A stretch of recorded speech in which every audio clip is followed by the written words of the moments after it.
your girl Kiana. It's your boy Trayvon. And we're back with another video. So in this video, I'm going to be telling you about my birth story. Well, Caden's birth story, I guess. So, first of all, Trayvon, how did you feel during that time? Like when I was going into labor, what was going through your mind? Excitement. Speak up with people. Excitement. Excitement. What was you most excited about? Okay. Okay, I think I was a mess. I was like, everything was nerve-wracking for me. So I'm gonna start off at the beginning. So I was 39 weeks and I think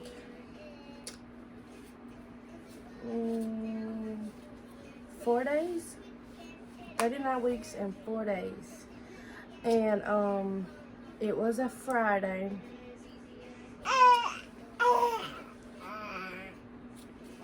You trying to tell them your story?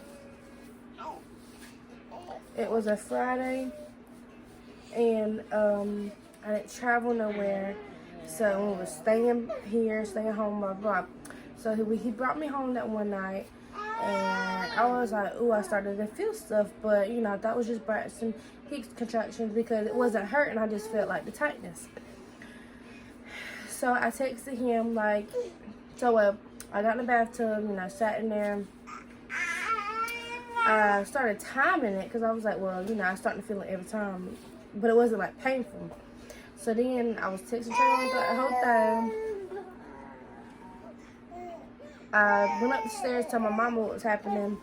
She was like, well, let's go to the hospital. So we went to the hospital, and when I went there, Trayvon actually met us there, right?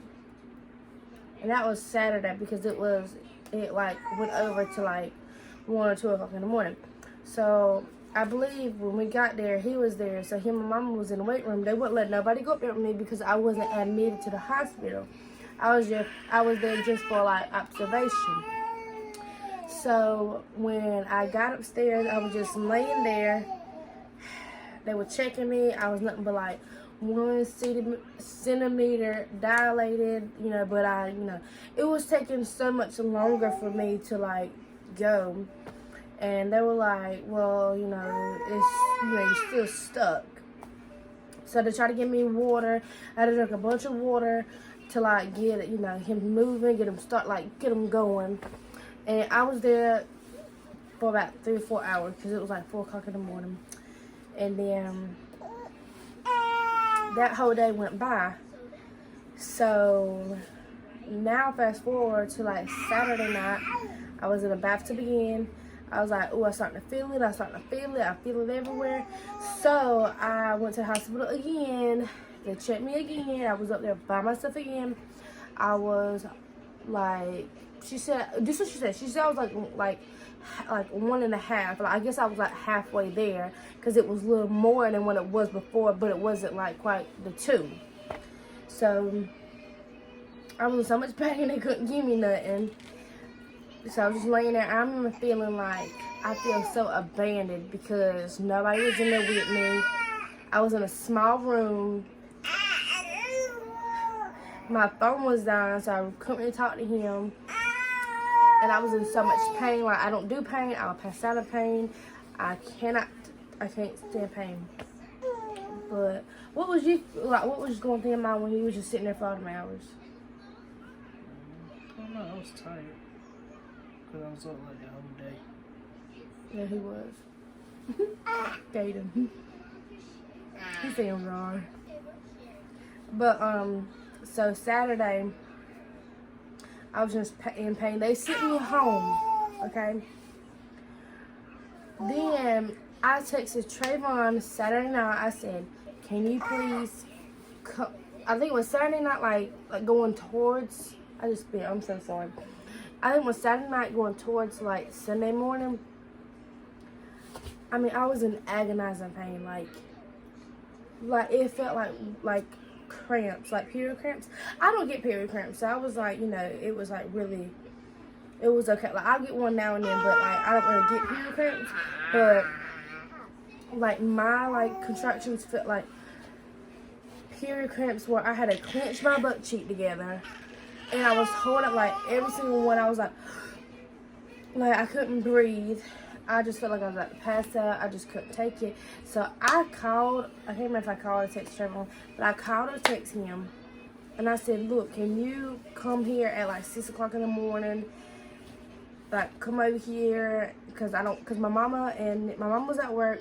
And then, you know, my family goes to church on Sunday, which I didn't know my sister were here, but, you know, she was upstairs, which I didn't know. I thought I was here by myself. So my mama told me to tell him to come over just to sit with me, you know, make sure everything was okay. So, I mean, I was up. I could not go to sleep. I laid in the bathtub for hours. I actually fell asleep in the bathtub. I mean, like, I just felt like I couldn't do nothing. So, whenever he came over, was I late? Did I sleep or? No, you weren't even looking. I think I was just laying there. He came over and I was just laying there. And then he actually took a nap with me, I think. Then I was on the phone with Mama, and I was like, I was just couldn't breathe. We actually went to go get food. And if you know me, I eat my food. But he got me some food, and the whole time I'm in the car, clenching on the little handroll thing. I'm like couldn't breathe. I just couldn't breathe. And then when we got the food, I mean, it was hurting. When I got to the house, I ate one fry out of that whole tray of Cookout. One fry. The whole time I was sitting on the little kitchen bench, I was like clenching together. I was like it felt like pins and needles, but also a cramp that took my breath away. And it got so bad that maybe like an hour later, I come in my room, laid against the bed, and just started pouring crying because I couldn't take it. I couldn't breathe. I couldn't do anything. So I called my mama, tell her I was going to the hospital. I told Trayvon to take me to the hospital. When we get there, hold that thought. How did you feel about me like laying on the bed crying? Like, what was going through your mind then? Like, nothing. I just knew you had to go to the hospital. like you didn't say, oh yeah, she's really in pain or nothing. No, I already knew you had to go back to the hospital. Why'd you do that? Because we just came from it.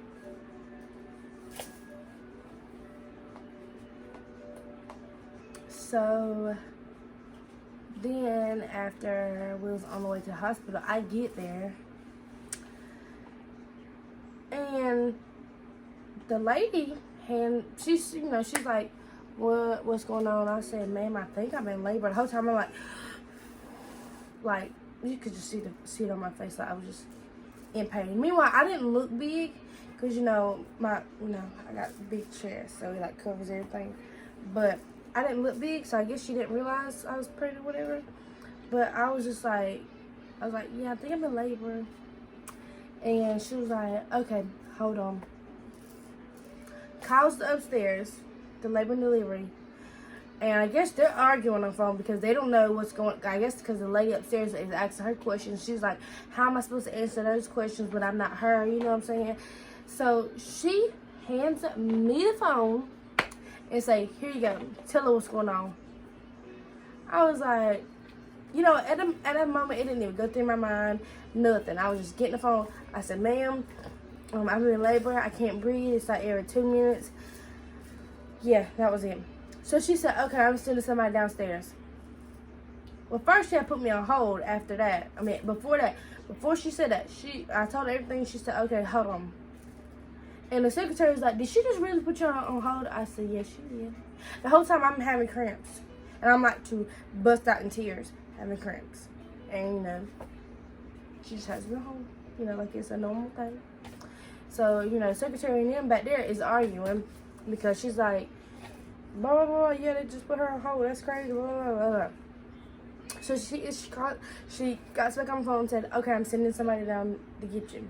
So we waiting there. You know, they got me, and I'm sitting in a clinch on chair. Meanwhile, I'm up there for a good hour and a half, going on 2 hours, by myself. I am in labor by myself in that room, okay? Meanwhile, I'm by myself, okay? Because apparently I wasn't still admitted. I'm not, you know, I'm 2 centimeters going on to 3. Still didn't admit me. I remember putting on a gown, going in the bathroom. I was in so much pain, I just had to keep getting up and moving. And I just felt like if I just sat on the toilet, it would help. But no, that was the worst idea I ever thought of. So I'm sitting there like that. So finally, I get in the bed, and I kept asking him, ma'am, can I get something? Can I get something? No, you can't get nothing. No. And I'm like, okay. All right. So they finally end up coming up there after that, about an hour and a half, 2 hours.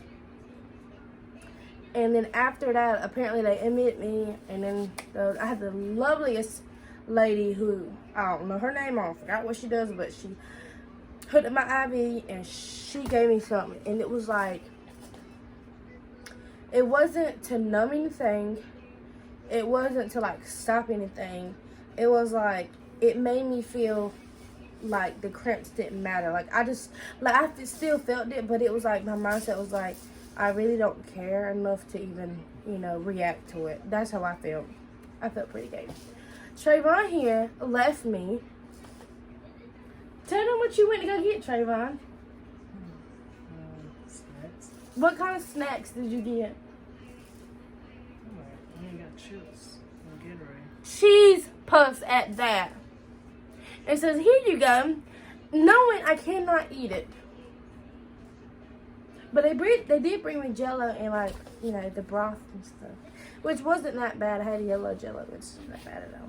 But he's talking, here you go, dangling the chips, the chip bag, knowing I can't eat it. You told me to get it. Yeah, I said, can you sneak me some? I didn't think he was really going to, you know, do it. Since when has Trayvon ever listens to Kiana? But he apparently did it that time. But, then after that, they actually moved me. Did they move me in the bed, or did I have to walk? We got in a wheelchair. Do you remember? I don't remember either. I think I got in a wheelchair. I think that's what it was. But they moved me to a different room. And because she came in and asked me did I want an epidural, I said, oh, yes, I do. I'm gonna make that clear. I said that since the first day I got into that hospital, since the second day and the third day, I wanted the epidural because I don't deal well with pain. Okay. So I got in there. As I'm getting, you know, they prepared me for my epidural. First of all, they said Trayvon and my mama couldn't be in there. Okay, I was like, I didn't know that, you know, they could or couldn't, blah, blah, blah. So they wait out there. She said it's gonna be like 5-10 minutes wait.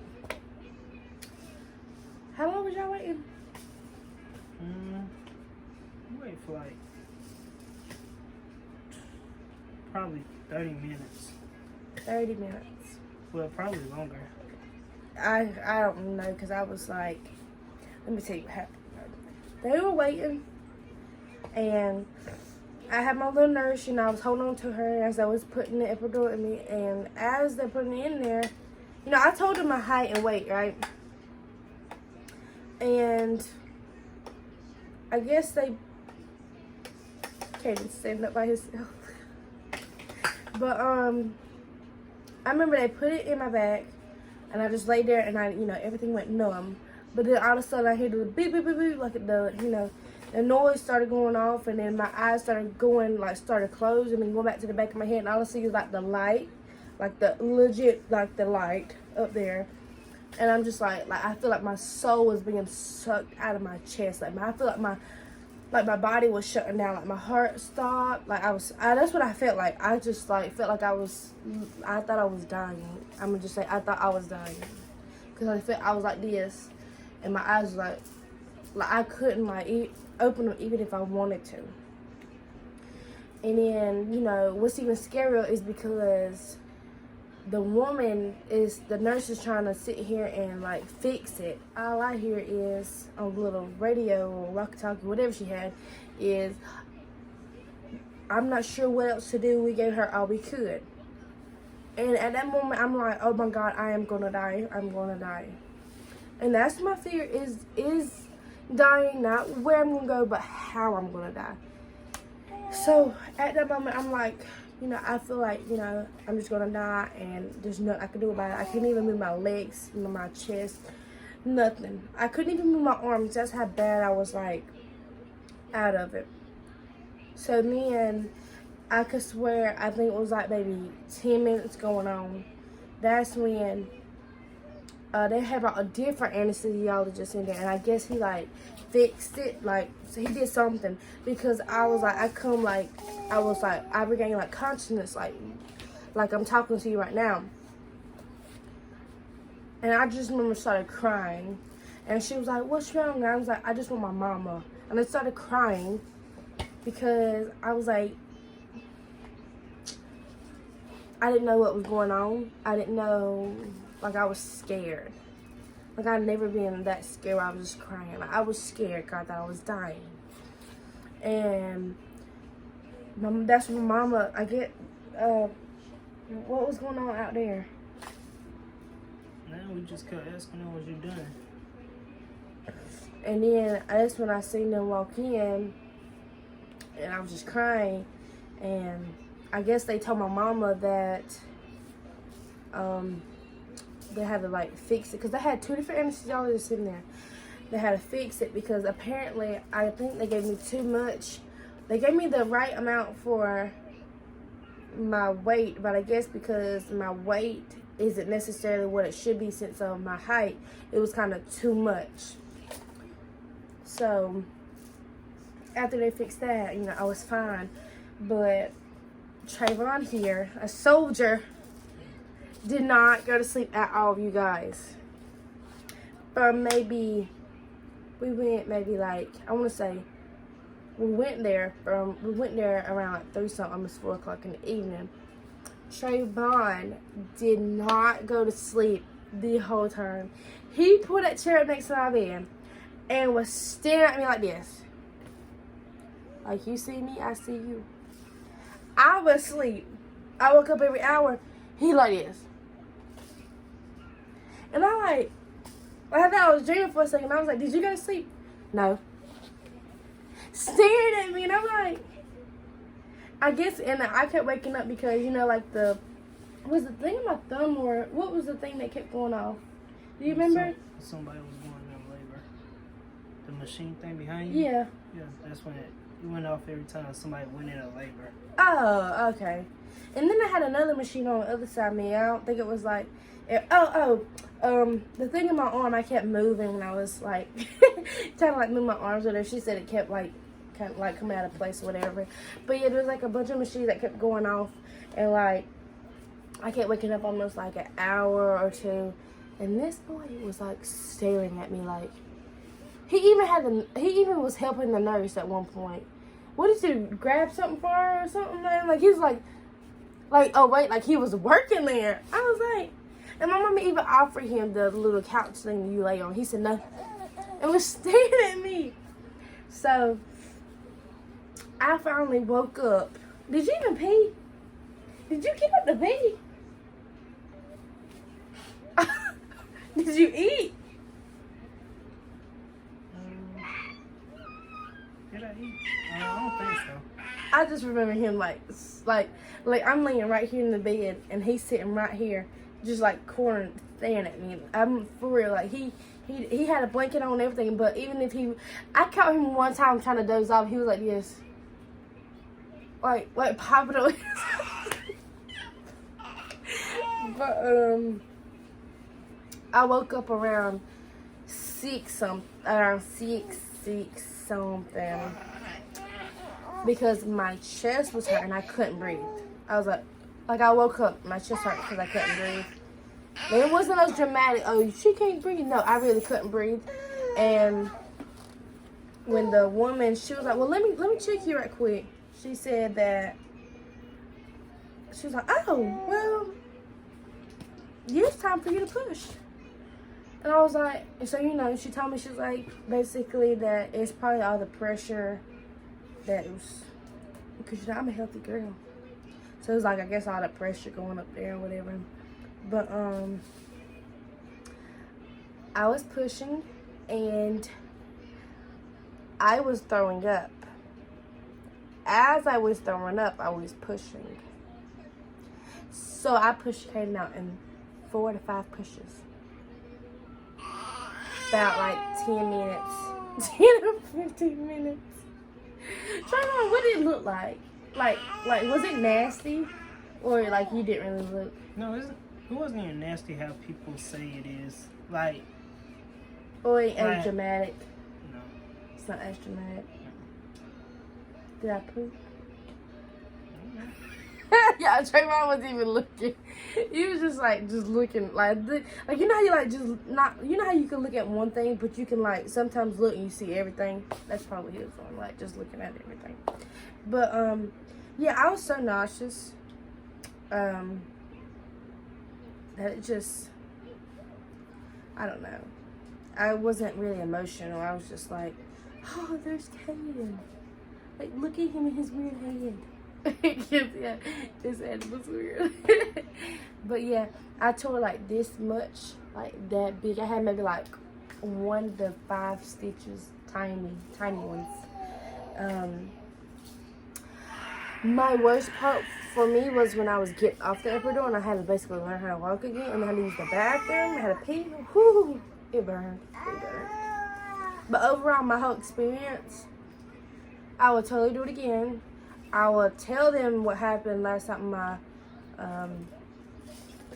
the epidural, because my blood pressure went down. That's why I felt, that's why it, you know, it did all that mess. But matter of fact, after I had him, I had blood pressure problems for like a month and a half. But other than that, I would definitely do it again. Not saying anytime soon, but yeah, I would.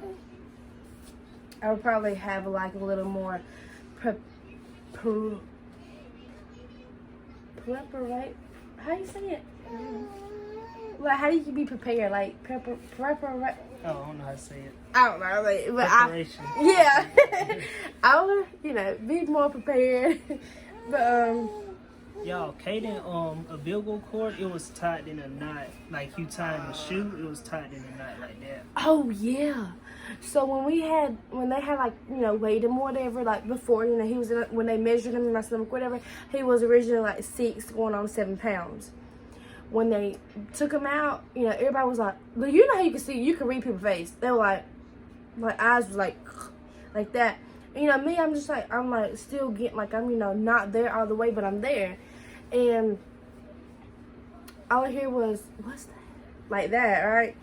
And it was his, you know, they didn't tell me until he, you know, they get the baby, like, you know, making noises so they know they alive. My mama said, is that a knot? He had a legit, like Trayvon said, a knot you tie in a shoe in his umbilical cord. And he said that Kaden should not have made it because it was so tight he could not get anything through. And that's probably why he lost a few nutrition, because he came out 5 pounds and something, right? It was 5 pounds. Yeah, 5 pounds or something. Because I think he lost nutrition from the umbilical cord being in the knot. He showed us the set that he was in too. He showed us the little thing he was in. I don't think I've seen that. But I did see the knot. I don't know if your mom took a picture of it or not. I don't think she did. I don't think so. But, and then we got Katie. Look. Look. Say hi. Say hi. But yeah, I would, there you go. Yay.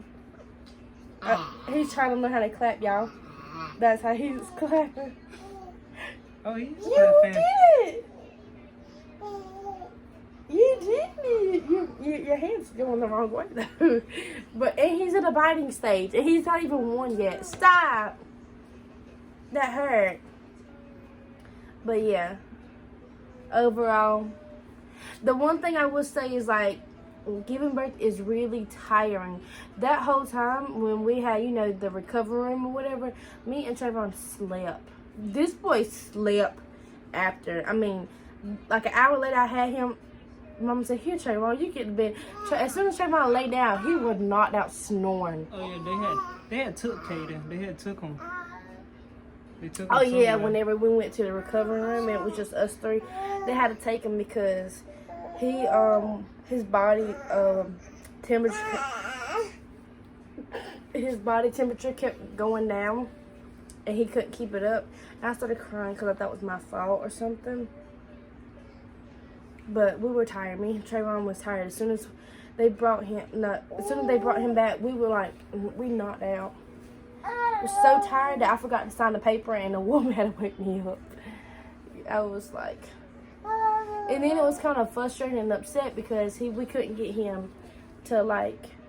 He wouldn't drink. I couldn't get. I breastfeeding wasn't for me, yeah. but he wouldn't drink the little tiny bottles that they give you. I guess couldn't find out it was the nipple on it. He didn't really like the rubber nipple. It was, the legit like rubber nipples. He didn't. But as soon as we got home, we found the right nipple for him, and it was good.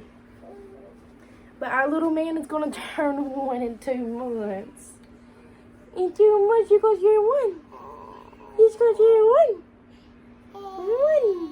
1. But yeah, that was our birth story. Maybe there'll be another one in the future. Maybe 3 or 4 more years. But overall, it was an experience. I'll give it a 7, 8 out of 10. What do you give it? Say 8.5 probably. Do you think you could have done it? Do what? What I did? Oh, Like no. push out a child. Oh, no. Like, could you Yeah. endure the pain, like just watching? Or would you rather me do it again? Oh no, I'd probably do it. If you could, if you're a woman, would you do it? Make sure you like, comment, and Subscribe.